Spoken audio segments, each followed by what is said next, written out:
Les à côté de la CAN dans cette troisième partie de l'émission. Nous irons en Ouganda et puis nous partirons aussi à Yaoundé pour écouter le nouveau président de la FECAFOOT, M. Dioya, après 100 jours passés à la présidence justement de la Fédération camerounaise de football. Nos invités, je vous les présente de nouveau. Il y a Valérie Ebé, ancien joueur gabonais, et puis un compatriote, c'est Samuel Vasna, mais qui n'est pas lui joueur, mais passionné et surtout journaliste. Pour intervenir, eh bien, vous n'hésitez pas à vous donner votre avis, vos pronostics aussi sur les 3 matchs d'aujourd'hui que nous avons évoqués dans la deuxième partie de l'émission. Alors pour le Facebook, c'est Africa24 TV, pour l'hashtag, c'est Africa24. Alors, un sujet, justement, et nous parlons encore de l'Ouganda. Le football, vous le savez, c'est un vecteur d'union et de la paix. Les jeunes réfugiés de camps installés au nord de l'Ouganda sont bien placés pour l'affirmer. Durant 3 jours, ils ont profité d'un tournoi organisé entre camps de réfugiés dans cette partie du pays, le temps d'oublier les difficultés quotidiennes de la vie. L'Ouganda abrite, vous le savez, la plus grande population de réfugiés d'Afrique, soit 200 000 de personnes, et la majorité d'entre eux sont des enfants qui ont subi de grandes pertes et des souffrances incommensurables. Marcel Farba Maroun s'est penché sur le dossier. Regardez. Le club de football italien de la Sampdoria a organisé un tournoi de football entre camps de réfugiés au nord du pays. L'occasion pour ces jeunes d'exposer leur talent footballistique 3 jours durant. Mais avant, une formation comprenant les techniques de dribble et de passe, ainsi qu'une série d'exercices visant à renforcer la coordination, le contrôle et la discipline, a été dispensée. Vous savez, à l'époque, nous utilisons des sacs en polythène pour fabriquer des balles. Eux ont maintenant la possibilité d'avoir mieux. Au moins, ils peuvent être en contact avec le cuir pendant qu'ils sont encore jeunes. Patrick, 14 ans, est arrivé dans le camp d'Arua lorsqu'en compagnie de ses parents, ils ont décidé de fuir la ville de Yé depuis l'éclatement de la guerre civile au Soudan du Sud. À l'instar de la majorité des jeunes qui ont moins de 18 ans et dont la moitié n'est pas encore scolarisée, Patrick profite de ce tournoi, même si la logistique n'est pas complètement au rendez-vous.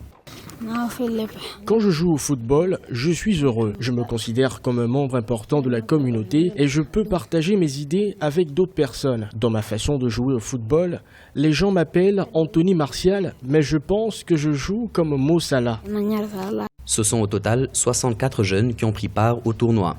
Si l'équipe de Patrick a marqué le premier but, elle a néanmoins terminé finaliste, battue par une équipe du camp de Bidi Bidi, située plus au nord. À noter que ce tournoi marque également le lancement d'un programme d'éducation sportive pour les réfugiés et les Ougandais, qui proposera des cours de formation, de coaching et de gestion sportive.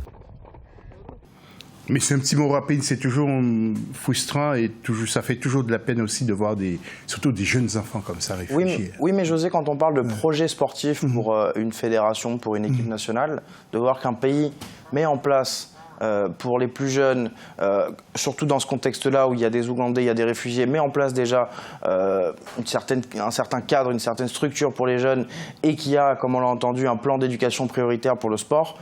Ça veut dire que peut-être que d'ici 5-10 ans, on en verra les fruits.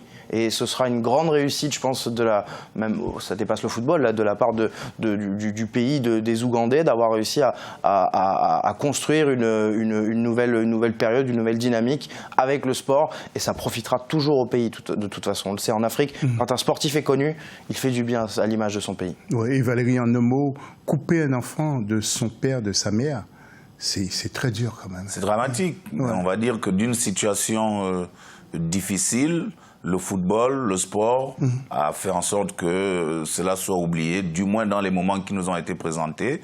Et on espère qu'il peut y avoir des talents également qui peuvent être décelés pour que finalement certains puissent vivre leurs rêves. Oui, pas qu'en football aussi, mais peut-être intellectuellement également. Tout à fait. Les News Notables avaient refusé d'embarquer, vous le savez, depuis Yaoundé à destination d'Égypte, car ils réclamaient le versement de leur prêt. Mais finalement, tout s'est arrangé, car Samuel Eto'o a servi de médiateur depuis le Caire.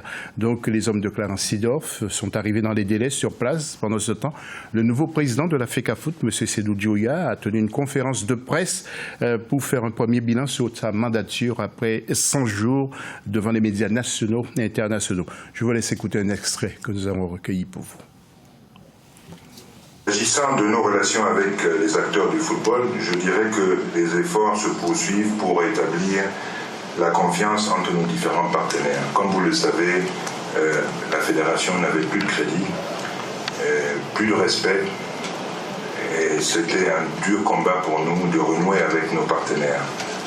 La FECAFOOT retrouve au fil des jours la confiance de ses partenaires, des principaux partenaires, même si le contrat de notre précédent équipementier, arrivé à échéance, n'a pas été prolongé. Nous y reviendrons. Sur le plan de la coopération internationale, nous avons de très bonnes relations avec la FIFA, la CAF, qui sont, comme vous le savez, des partenaires privilégiés.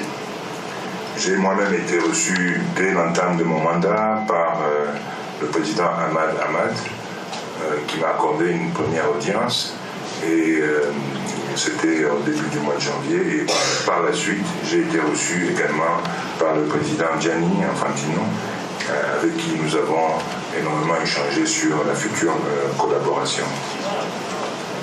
Samuel, c'est John Njuya, c'est l'homme qu'il faut à la FECAFOOT selon vous? Le problème, c'est l'homme qu'il faut, mais il y a encore eu des soucis pour cette CAN, des soucis de primes, des soucis, voilà. C'est pas la première compétition, c'est pas la première fois qu'il y a des soucis avec cette fédération. Donc, est-ce que c'est l'homme de la situation? Le temps nous le dira. 100 jours, moi je pense, je suis partisan aussi du fait qu'un projet, ça se mène à long terme. Donc on ne va pas juger quelqu'un sur 100 jours. Mais le problème, c'est que dans cette fédération, on a l'impression qu'on n'a pas envie de comprendre le besoin et les intérêts des joueurs. Et c'est très problématique pour réussir à faire fonctionner une équipe, un groupe. Et tant qu'on y sera toujours dans ces soucis-là, où voilà, encore une fois, hier, encore des soucis. Est-ce que le Cameroun va partir en Égypte? Est-ce qu'ils vont disputer leur premier match? Samuel Eto'o, qui est plus dans la sélection depuis maintenant quasiment 6 ans, est obligé de monter au créneau. On est obligé de rappeler les anciens, les médiateurs. C'est lassant, c'est lassant. Et si ça continue comme ça, alors le Cameroun a eu très très belle nouvelle, enfin un très très bel événement en 2017 en remportant la CAN, alors qu'il n'était pas du tout favori pour le faire. J'ai l'impression que c'est un peu l'arbre qui cache la forêt, parce que depuis des années, il y a beaucoup de problèmes qui entourent cette sélection, et il ne faudrait pas que ça devienne suffisamment néfaste pour que le Cameroun, qui est peut-être le plus grand pays africain, ou un des 5 plus grands pays africains, commence à disparaître de la carte. Et les femmes sont qualifiées pour les 8e de finale de la Coupe du Monde. Ça signifie que le football se porte bien, mais, comme disait Samuel, il y a encore du travail au sein des instances, quoi. Non, mais de toutes les façons, la question ne se pose pas sur le fait que le Cameroun est un grand pays de football. Donc les femmes l'ont démontré. Elles sont qualifiées pour les 8e de finale de la Coupe du Monde. Bravo à elles. Mais il faut quand même reconnaître également qu'ils sont coutumiers du fait. Les Camerounais, il y a toujours des problèmes de finances à la veille de chaque compétition ou lors même, pendant même la compétition. Je pense qu'en Afrique, ce qu'il faut reconnaître, pour les dirigeants africains, de quelque pays qu'ils soient, c'est que c'est le joueur, c'est l'athlète qui est au centre ou qui devrait être au centre des préoccupations. Si on n'arrive pas à intégrer ses besoins, bien évidemment, ça va être compliqué. Et c'est cela le principal problème des dirigeants africains. Merci, pour faire du football, il faut tenir compte des exigences des pratiquants. Et si cela est compris, ça veut déjà faire en sorte qu'une grosse épine du pied soit enlevée à tout le monde. Sans footballeur, il n'y a pas de football et il n'y a pas tout le business qui va autour. Ça, il faut qu'il apprenne un jour. Merci, messieurs. Les infos de la CAN.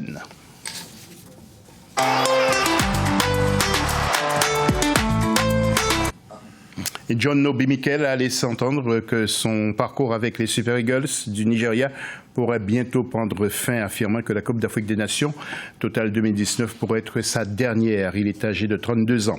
Et après des décennies de tentatives infructueuses, le Burundi s'est finalement qualifié, vous le savez, pour la Coupe d'Afrique des Nations. On en a parlé. Les Africains de l'Est se sont qualifiés pour la première fois de leur histoire en terminant 2e du groupe, derrière le Mali et devant le Gabon. Pas pour embêter Valérie, bien sûr, on l'a dit. C'est une réalité. Et puis l'équipe de la Mauritanie a déjoué les pronostics, vous le savez. lors des qualifications de cette CAN, en commençant par une victoire d'entrée à l'extérieur en allant battre le Botswana 1-0 sous ses installations et de poursuivre sous sa lancée en s'imposant face au Burkina Faso 2-0 en Nouakchott. Les observateurs attendent avec impatience l'entrée justement de la Mauritanie dans cette compétition. La Mauritanie qui peut continuer à surprendre. Et puis l'arbitre camerounais Alioum a réalisé un sans faute pour le match d'ouverture entre l'Égypte et le Zimbabwe au stade international du Caire. Alioum est un officier de l'armée de l'air camerounaise. Il est âgé de 36 ans. Il est l'un des arbitres les plus expérimentés du comité d'élite des officiels de match ayant arbitré lors des 4 dernières éditions de la Coupe d'Afrique des Nations.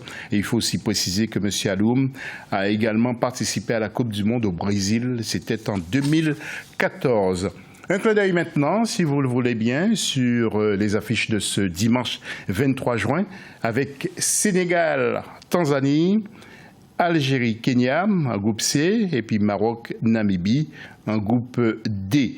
Si vous voulez, nous pouvons jeter un petit coup d'œil sur les tableaux pour le groupe C et en même temps demander à nos invités ce qu'ils pensent de ces 3 belles affiches. Attention!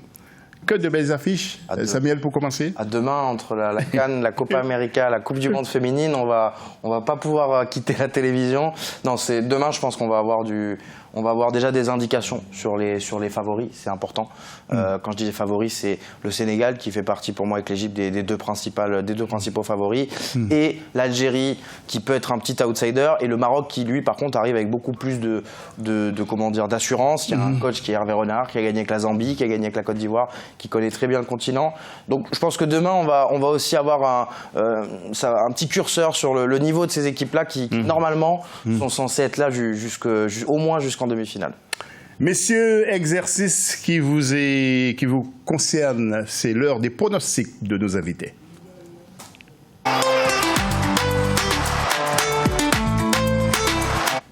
Alors Valérie, c'est à vous qu'il appartient cet exercice. Tout d'abord en groupe A, Valérie, il y a le match donc RDC-Ouganda. Votre pronostic? RDC, mais je ne donnerai pas le score, mais je vois la RDC l'emporter. Ensuite, en groupe B, il y a Nigeria-Burundi. Nigeria. Et Guinée-Madagascar. Guinée.